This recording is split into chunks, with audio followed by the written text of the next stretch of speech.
Бүгін 6 қаңтар 2026 жыл. Қыстың ортасы. Мына жылыжайда өсіріп жатқан қиярымызды тоқтаттық. Бойын тоқтатып тастаған болатын. Сол жерге дейін қанша түйін салды, соның бәрін теріп жинап алдық. Осы жаңа жылдың алдында өткізіп жібердім бәрін. Так, оптовый ценамен кетті. Бір таныс жігіттер бар еді. Солар 1100-ден алып кетті. Одан кейін аяқ жағын 1000 теңгеден беріп жібердім, килосын опытым. Жаман емес, бұйырған шықты. Көмірге кеткен расходтарымызды ақтадық. Кішкене прибыль бар. Енді содан қалған бір түйіндер қалып кетті. Соның дәмін көрейік енді.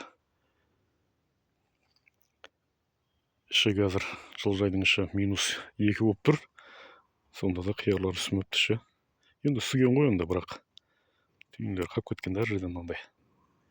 Дәмін көрейік. Бісміллә.